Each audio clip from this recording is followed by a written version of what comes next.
Swimming like a shark in a shrimp tank. Big fish, small pond in the shrimp tank. When it's sink or swim, only option is to win. In the murky water, not a thought of giving in. Welcome to the shrimp tank. Want to put it all together, this is big thanks. Doing big things, we ain't in the same league. Running a campaign, Roadie 2016. Like a phone to die, putting me in charge. I'm a general, from the front I'ma lead the charge. Like a federal, fell on my lap never. Going hard as ever. Good afternoon, everybody. Welcome to another episode here on the Shrimp Tank, powered by Celsius Beverage. If this is your first time tuning in, you catch all these amazing episodes up on our website, shrimptankpodcast.com. Every week, we bring you the best and brightest entrepreneurs in around the South Florida area in collaboration with the Florida Atlantic University's Adams Center for Entrepreneurship. I'm joined by my co-host, Dr. Kevin Cox. Kevin, you guys had a huge setup down at Emerge Americas. I was pretty much blown away. Tell us what happened at that event. Yeah, Emerge America is really kind of like a for startups. They have Startup Row down there with over 125 startups, a ton from South Florida, but also representation from all around the world. So they have early stage startups, they have university types of startups, and then they have later stage startups. Just a ton of fun, ton of new products, new companies. And FAU had a great presence there. Our new president spoke on the stage as part of a group, and Manny Medina was also there. And it looks like a bright future for the startup ecosystem in South Florida. So what's hot right now? What are the products that all these FAU students should consider, right? Everyone's using all this AI technology out there, but you saw all these different booths out there, and you actually were instructing a lot of these booths when they got up on stage. So if you were in their shoes, what would you go out and try to solve a problem for? Yeah, I mean, that's just it, right? I talk about it a lot. It's really all about solving a genuine problem, right? Like what is the problem at the core of the business? That's how you can create value for a customer. So a couple of things I noticed that were probably the most intriguing were really, really specific niche type of products, but they solved a very specific product. Them in some ways makes the rest of your business model relatively easy because you know exactly who your customer is, who your customer is not, and you can get really, really good at solving the problem, right? So, for instance, one of them is focused specifically on firefighters and firehouses, right? So I didn't know this. You probably don't know this either, but when a dispatcher calls the fire department, big red alarm lights go off, right? Of course. Yeah, there's a fire, there's an emergency, there's a thing.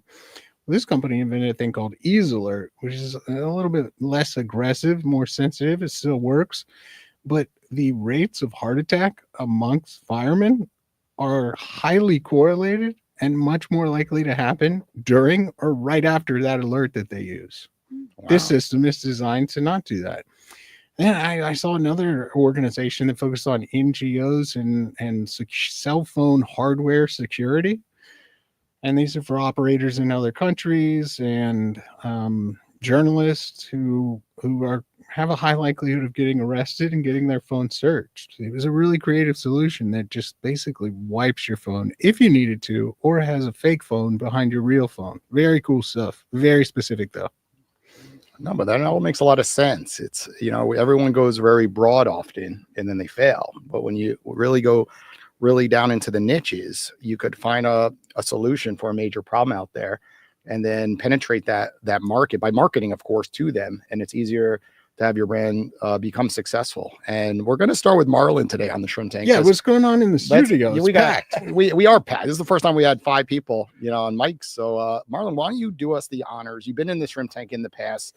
A lot of your past clients have joined us, and Death by Pizza is an example who's doing a phenomenal job in Delray Beach, Florida. And today you brought someone pretty special. So why don't you do us the honors by telling everyone a little bit about yourself and then bring in Rosie and Davis. Aren't you going to make him do an elevator pitch? You want to make him do it too? I'm happy to do the elevator pitch. Important, right? Elevator pitch is everything. Right? 30 seconds if you get someone's time, right? So my name is Marlon. My company's called Energized Media. It's PR and marketing. My background is I worked for Under Armour for 9 years. I moved here to Florida to work for Venus Williams, started my own shop. First client, the American Cornhole League, which is what's here today. I moved from New York down here, established roots here in South Florida. And, you brought up something really interesting. It's authenticity, right? That's everything to a brand. So what I love is I'm very passionate. I have a lot of energy all the time, but I love what I do because I believe in what I do. And no matter what it is, you have to be passionate and have that energy to be successful. And I got a call, knowing my background, I got a call 7 years ago from the commissioner of the American Cornhole League. And he said, I'm on ESPN and no one takes us seriously. How can we grow the sport? You were recommended to me. And I said, the first thing you have to do is you have 256 ACL pros. Those are our professional cornhole players. We have to humanize them. I want to learn their backstories because I can't dunk like LeBron James or shoot a three like Steph Curry, but I could pick up a cornhole bag and have a chance. And taking that concept and making it tangible for so many people is what created the growth of cornhole. And we're just growing at this rapid pace, right? In the 7 years I've been with the league, I'm the director of PR and communications for the ACL. And in those 7 years, I've watched us go from a ESPN 3 to being live on linear TV to being the first live sport back after COVID, us in Korean baseball. And we had seven straight weeks of 4 hours every Saturday on ESPN. And then I got this big ad week story talking about how cornhole was growing at this pace. And now we evolved to our Super Hole series where we pair celebrities with ACL pros. And then you learn about the backstory of our pros. So Rosie and Davis, right? They run South Florida Cornhole. They're based here in West Palm. And Rosie they have 3 kids. She was a school teacher, quit her job to focus on cornhole full time. That's a cool story. It's inspiring to so many people that feel like they have the talent to accomplish that. Or Damon Dennis, who's 59 years old, who worked in the Baby Bell cheese factory for 30 years, making the red wax that goes around the cheese. And he was one of our top cornhole players. Or Cheyenne Bubenheim, who's our Caitlin Clark, who's 25 years old, who started her own housekeeping business and quit that to focus on cornhole full time. Like, you're talking about authentic stories that make you say, like, wow, that's really cool. How do I do that? How do I learn more? So I'm really proud. I'm sure you don't want to just hear from me because I think Rosie and Davis have a lot to offer. Yeah, but, and we got off the elevator a while ago. 30 seconds. How do you do on the minute pitch? Maybe I should have started the pitch. But I think what's really cool is that this sport has evolved to a different level. And now you're seeing cornhole personalities become something that you're watching on ESPN or that you're tuning into and you want to learn about their backstories. So I want to let Rosie and Davis talk about how they started South Florida Cornhole and her career evolving to an ESPN appearances, late night with Jimmy Kimmel appearances, Forbes profile stories, and more. All right. Let's hear about it. I'll let you start. All right, yeah. So I mean, we're South Florida Cornhole. Basically, we are very passionate about what we do. I'm in different industries. I'm a designer. So I'm a working class hero. But cornhole became bigger to us when we started seeing people and traveling and understanding that there was a story. And we were actually at that broadcast that Marlon was talking about when it was on ESPN. I was watching Stacey, thinking about what do we do here, and we were watching people show up in their mechanics outfit and just throw on ESPN all of a sudden. So all of a sudden we had to think about, what's cornhole look like on TV? And from there, it's grown. But for us, we wanted to bring more. So we had to travel everywhere to play. So we wanted to bring a lot of it here to us. And next thing you know, this was 2014 when we started this. So we were getting pretty good at cornhole. We could win some, but not always. But we were very excited to bring it here. And since 2014, we run hundreds of events per year. So we run for all ages. That's a great thing about cornhole. It's all ages. It can be anyone. It can be, now some of our top pros are kids, 12 years children, old, 12 years old. So it transcends to everyone, all ages, and even anyone out here, right? It's very tangible for everybody to play. So having competitive nature, it started and it went fast for us, and here we are 10 years later. Rosie's on TV, and we're very proud to have about 7 or 8 pros that have actually gone through and been a pro in South Florida out of the 256. So, we're pretty proud of that. South Florida is a big hotbed for cornhole, and it's really awesome to see the love that people have for the sport. And the stories, right? Everyone's got stories. I asked you guys before, right? Who here plays cornhole? And everyone raises their hand in some way. Is it how competitive are you? And everyone's got a story. Oh, my grandpa Bill, you should see him at our company picnics. You know, like it's wild to see the sport evolve. But Rosie, I think hearing from you and what it's been like, you know, you were a school teacher, right? And now you're focusing on cornhole full time. This is your life. You didn't expect to be a cornhole player as you were growing up. Oh, definitely not at all. I started playing probably 14 years ago at a local bar in Jupiter, and they were doing a bar tab, and I was there watching college football, and they're like, the winner gets their bar tab paid. And so I looked Good up. deal. Yeah, I played slow pitch softball. I was like, I think I could win that game. So I went out and I won the bar tab and was instantly hooked. That I was like, okay, I'll come every Sunday. We'll win all of our bar tabs from now on. And then at the time, Davis and I were only friends. And so we kind of met up and were playing. And then there would be a couple small local tournaments. And we were winning them. And we thought we were pretty incredible. And then we started to travel to other parts of the state to play tournaments against other players. And we would get our butts kicked. And we're like, what? We're so good at home. And just realizing that there was more competition out there kind of got like a little fire under us where we wanted to kind of play and get better. We started practicing more, and then wanted to start bringing cornhole to us. So that's how South Florida Cornhole started. We started at the Martin County Barbecue Festival was our first tournament. Yeah. And just like getting more and more cornhole. Can you talk to us about how it evolved to a business, right? Everyone loves sports. Like I play a lot of pickleball right now, and you're seeing a lot of people turning that into, you know, an occupation or a business, for example. Like, how did that transition go where you were starting to realize you can quit your job and create real revenues, employees, and of course go pro? So the start of South Florida Cornhole was just wanting to have more tournaments. We were starting to travel every weekend and realizing that our local players here that played with us on like a very sporadic times, definitely there was a need for it in Palm Beach County and in Fort Lauderdale. So we really just kind of went from there and started playing and hosting cornhole nights at local restaurants and bars. Just like a karaoke, we kind of went in and pitched.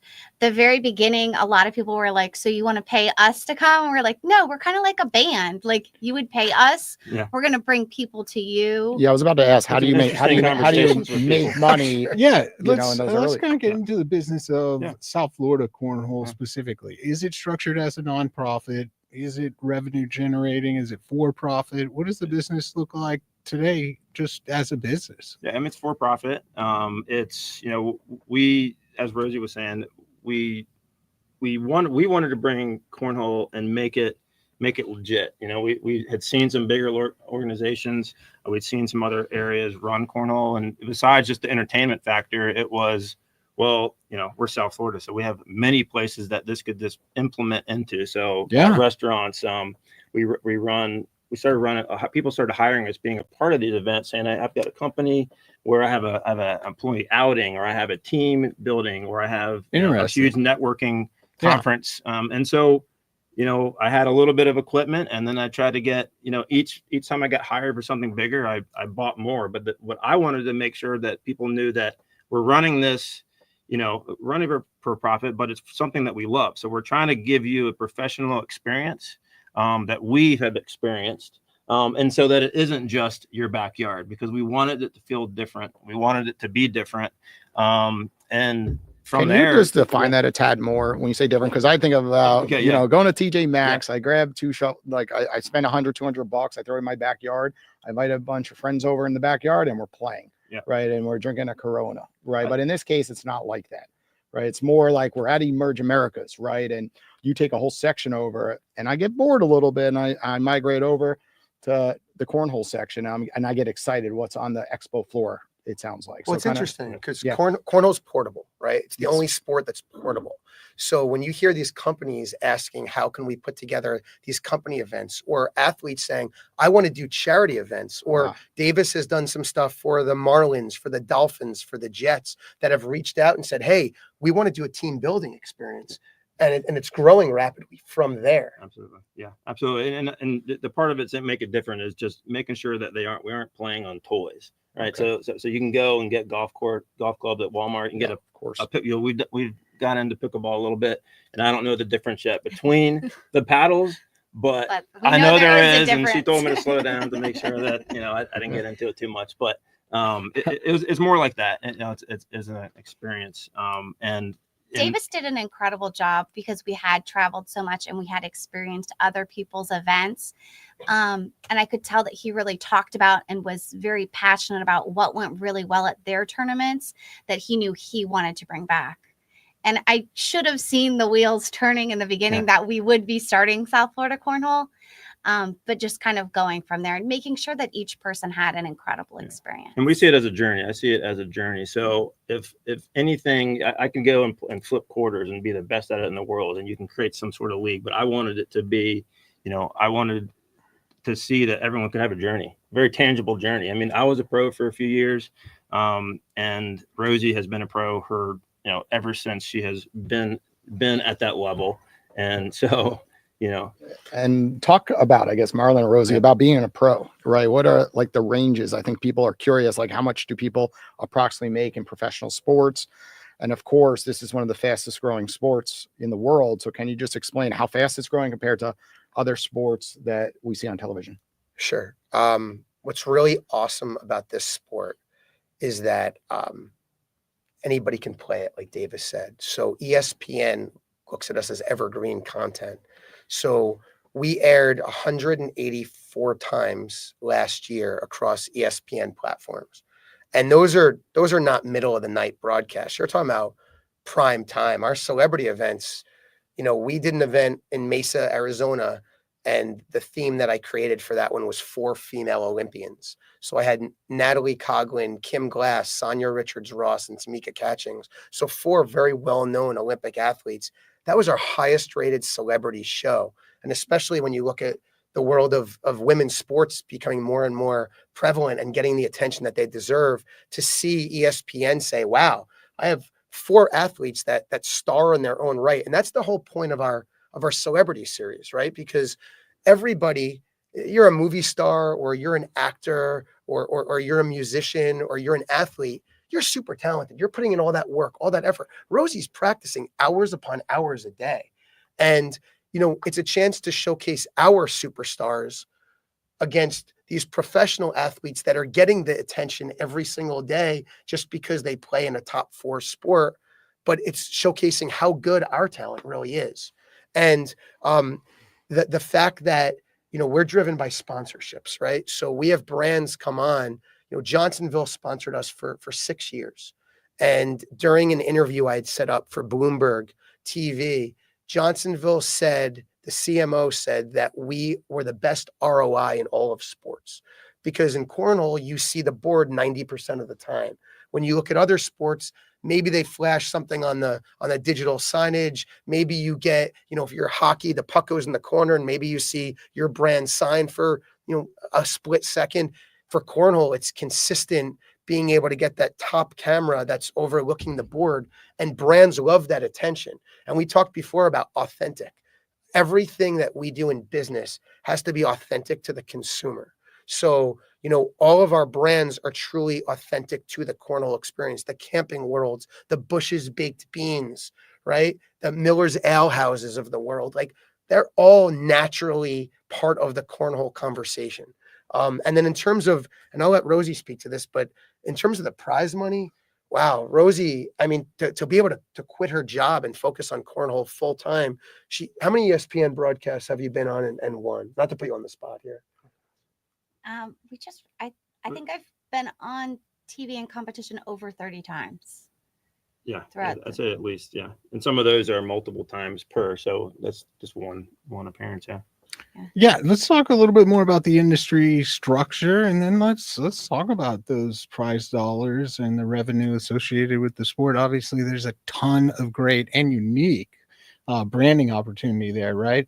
So is it purely an individual sport? Is it also a team sport? And then when we talk about prizes, like, is there an annual national or global competition that is the largest? And what does it look like winning that, men versus women? Anything else you think might be interesting?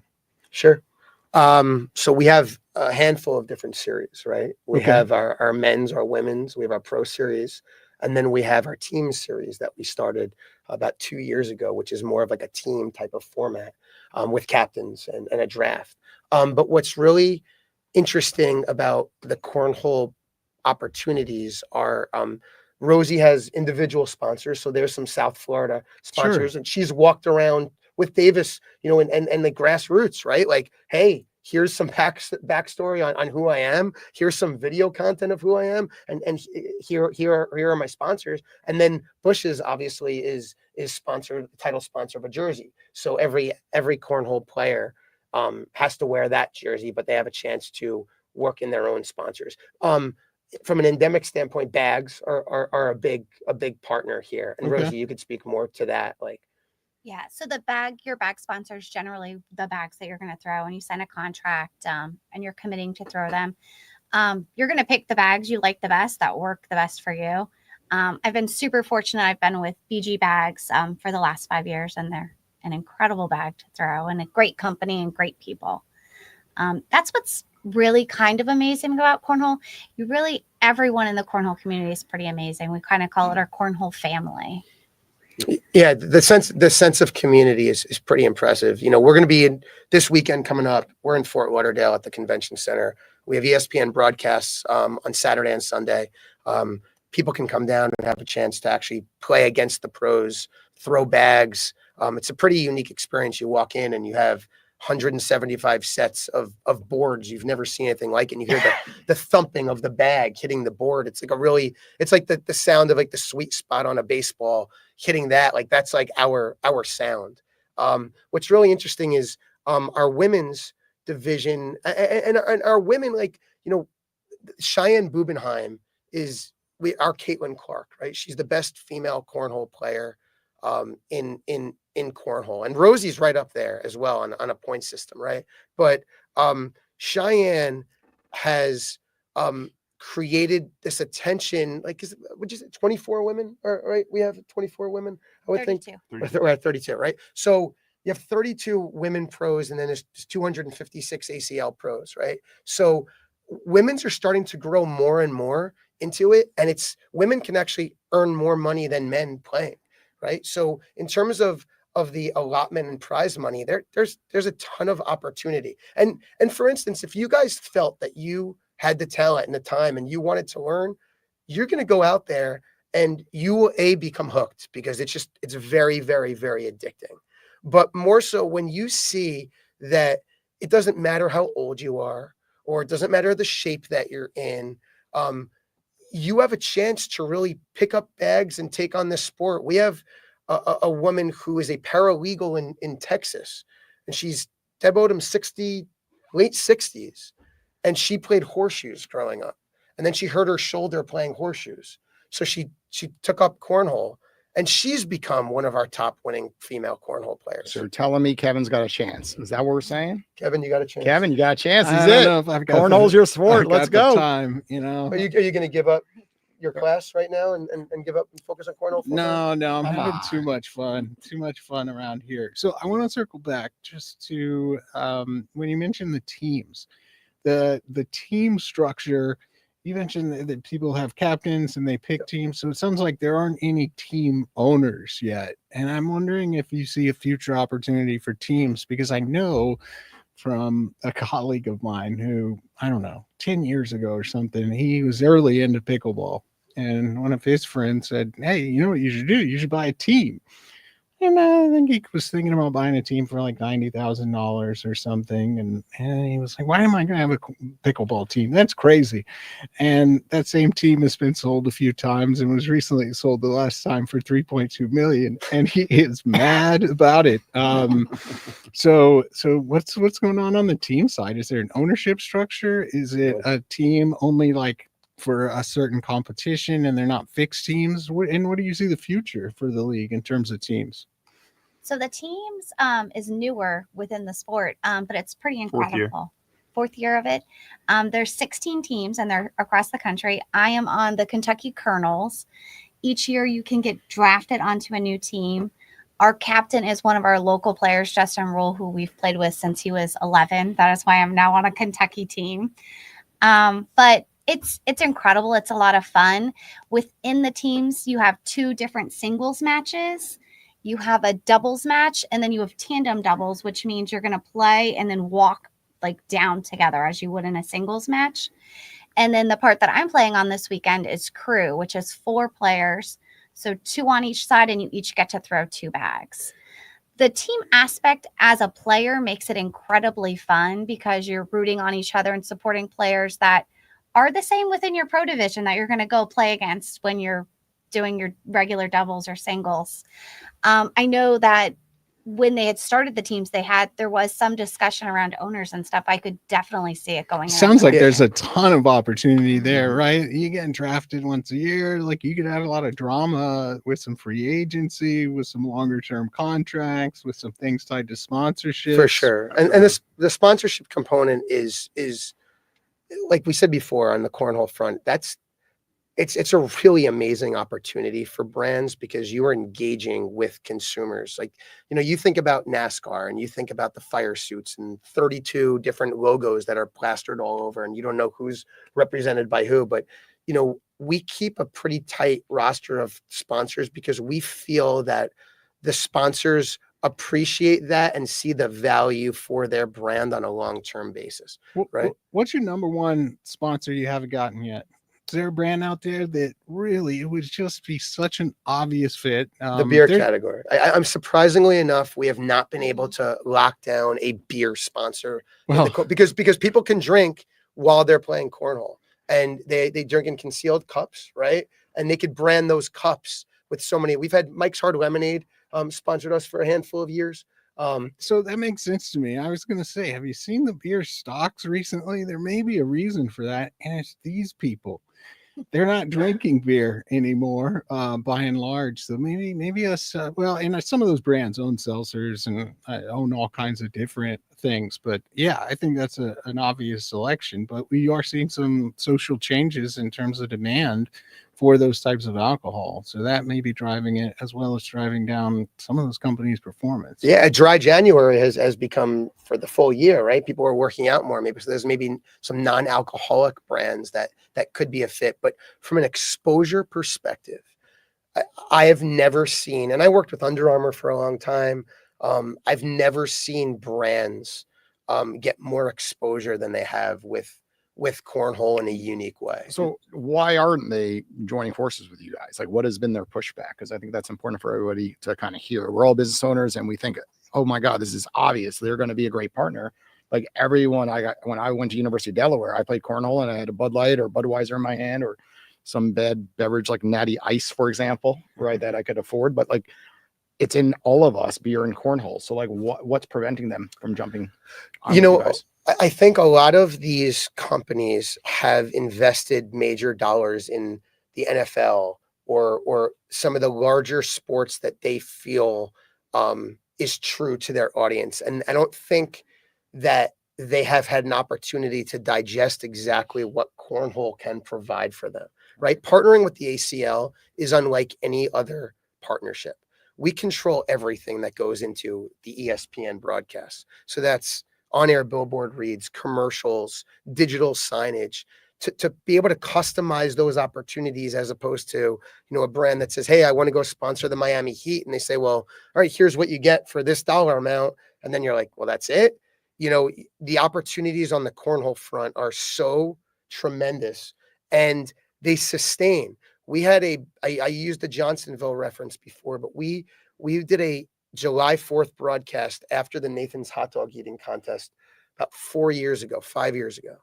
Johnsonville had more Google searches after that July 4th event than the previous 5 Julys combined.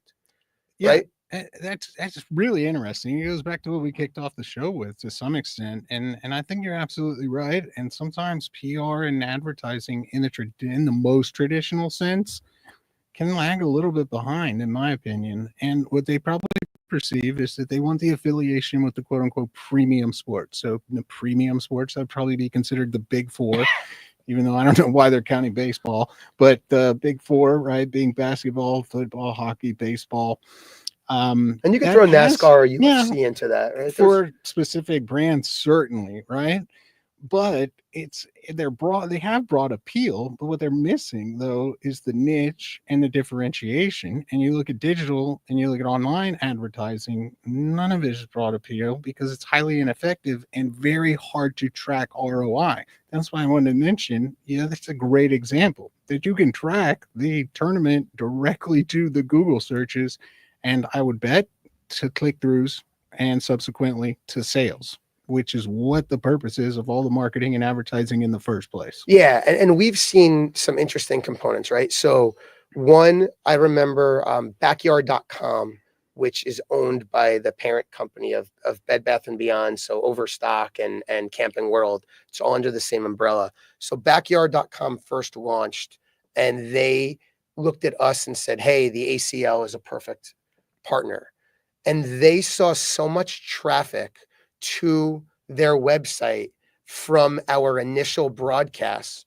The only reason that they did not stick with backyard.com and moved to Overstock and now with Camping World is because I don't think they could keep up with the inventory because they were getting so many visits to the site, and those were a bit more of established platforms.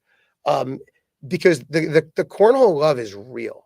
And it's just really unique. I was just down at South by Southwest, and I spoke to a few brands that were out there that were like really blown away by the ACL in general, that have said, that came over to us and were like, wow, I've heard stories about you. And we've opened up conversations about that will hopefully lead to partnerships. Our celebrity Super Bowl series, I think we live in a world that people are celebrity driven, right? People follow influencers on social media. They follow celebrities, their lives. They spend far more time focusing on that than they should. But celebrities are a pretty popular component. And I think now our series that builds around them, that's also an attractive component for brands too, that want to have a chance to interact. And I think the word influencer is a word that's thrown around too much. I think it's a person of influence. It doesn't make a difference how big your following is. It's what that engagement is like and how that engagement's going to carry and pull through on the long-term level. So, we did an event last year in Ventura, California. It's called Spencer McKenzie's. It's the world's largest cornhole event. It's actually really cool. It's like a 3-day festival in Ventura. 10 to 12,000 fans come over the course of the week, food trucks, and you name it. And we did a broadcast, and I'm going to throw out some of the names that I brought on to play.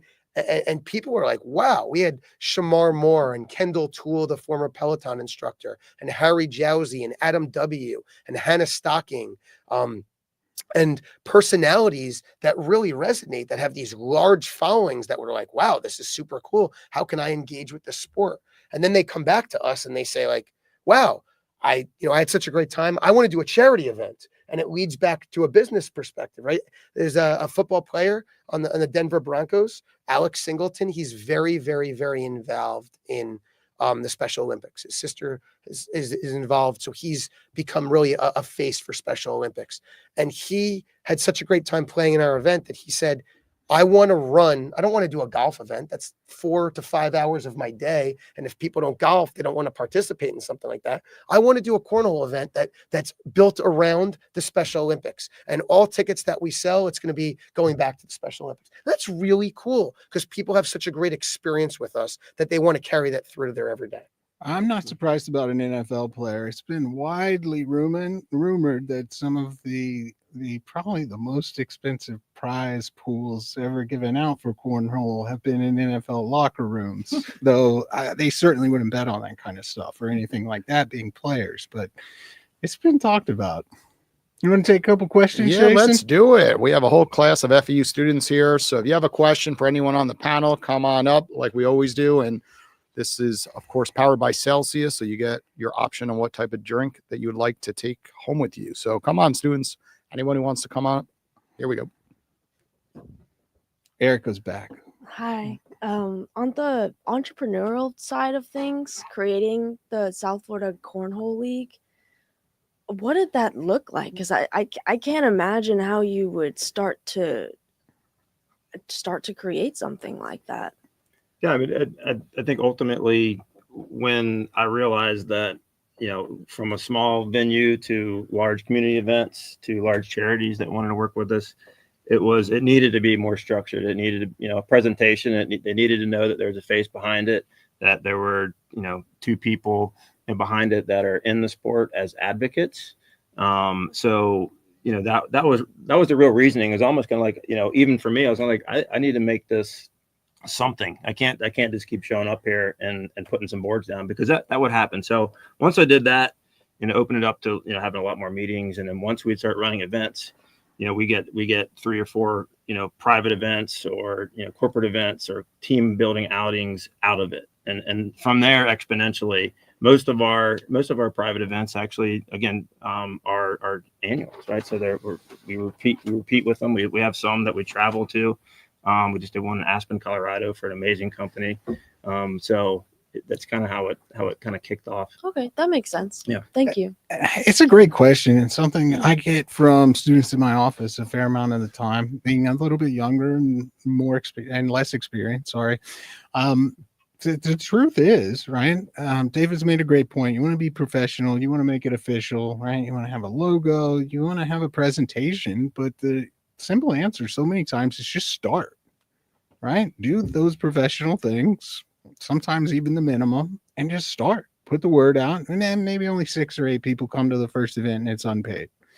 But then maybe 16 come to the next one, and then maybe there's a bar where they'd like 16 more people, and then it's paid, and then 20 people show up, and then one thing goes to the next one. So I always encourage students, just kind of start, get out there. There's, unless it's a highly regulated industry, don't get me in trouble. But if it's, a cornhole organization or club, there's really nothing stopping you, right? You don't have to get a bunch of approvals and go through a lot of paperwork. You do want to formalize things on the back end at some point, but oftentimes it's really about just starting, getting out there and doing it right. You can't be afraid. You have to have confidence. Neat too about us, he was a designer, so he was still doing that full time for his clients during the day, and I was still teaching during the day. So we had a back patio that we, for probably 2 weeks, were putting vinyl on boards and coating boards and doing like the second and third Branding coats, them. Yep, exactly. Getting everything like ready. We bought a shirt press and we were pressing our own shirts. Yep. And then he moved into hats. So we just kind of slowly took it, and it took off from there. He does such an incredible job in like building relationships with the companies we work for. Most of the time at our events, we're both out there like coaching and helping people to throw. And we generally get another event out of it. And then we've almost always, if we do a fundraiser for a company or a team building event, it's the next year. And the reason is because he really makes sure to like talk to and support and like find out the needs of the company and being what they need you to be as you're providing the service for them. That's great. I only have one last question. Today, who's better at cornhole? I always get that question. Well, she's wearing the pro jersey and I'm not. So no, we've always been pretty equal over time. I mean, we've played each other so much. So, right. I mean, it gets very casual probably when we play. Oh, I thought you were going to go the other way. No, be like, it's like a mental battle. Well, it can be because I'm playing her. So she's she's a consistent player. So she's somebody that can do the same thing repeatedly. The difference in some of these guys is their mental strength of right. We can all throw the bag, we can get one in, but can you do it 350 times out of 400? Yeah. These are the types of incredible things that people are doing. She's always locked in and very consistent. But I think back to that question, Erica, right? So I think that Sierra K. Okay, CK. So I think that what's really interesting about that is that no matter what business it is, don't be afraid to take a chance and put yourself out there, because it's a tough world out there and entrepreneurs struggle every single day. But, right now, Davis and Rosie are on a hot streak. They're doing great, but not every day is going to be a great day for them. right? They've had events that things haven't gone as well as they expected, or it rained and everyone is expecting there to be some sort of rain plan, and there's not, because you're expecting it to be nice weather, because we take for granted that we live in Florida. But I think no matter what business it is you choose, whether it's cornhole, whether it's PR, marketing, whatever business you go into, be confident. Don't be afraid to take chances, and know that you are going to fail. And if you don't fail, right, then you are just the most amazing human being in the world. And my dad always said to me, like, I want you to make mistakes, because you're only going to learn from them how to do better. And, I worked for a PR agency for a very long time, and I was scared to go off on my own. Oh my God, and my client's going to stay with me.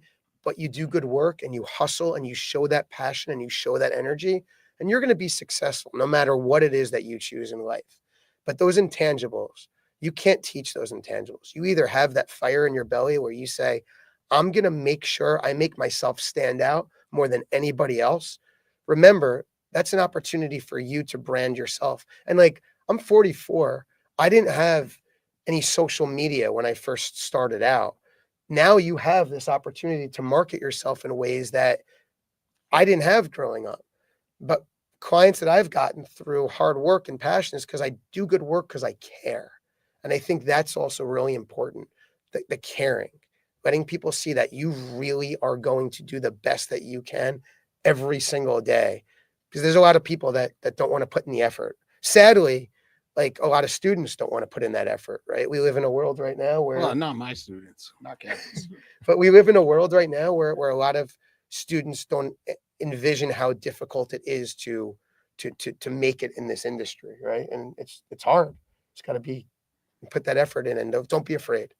Yeah, and it can be very lonely, right? When you're running a business, there's not a lot of people that are going through all those ups and downs that you are. And I always say, just put yourself out there and ask for help, or call another entrepreneur. Often that's the missing piece, right? When you're having those rough days, like, I know, like, I could text 300 of the last shrimp tank guests, someone like Marlon, and be like, hey, Marlon, what are your thoughts on this? And if you just ask openly and just really being genuine, asking for someone's help, they 99% of the time will say yes. Like, when we did the ribbon cutting here, when everyone was involved with SA Company, for example, right, I've texted him and he immediately gets back to me that same day, because he knows I'm just asking from the heart. Like, hey, I know you're really good at marketing.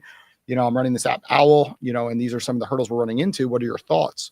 And when you ask like that, typically people will respond positively versus soliciting, right? Often people will solicit you and say, hey, Marlon, I'd love for you to get me in front of this brand and then become a sponsor. And you're like, this is solicitation, right? Those type of messages get ghosted, or get responded to a week or two so later with oh yeah, when I get around to it, let's definitely connect. But they're really saying, no, I don't want to connect with you.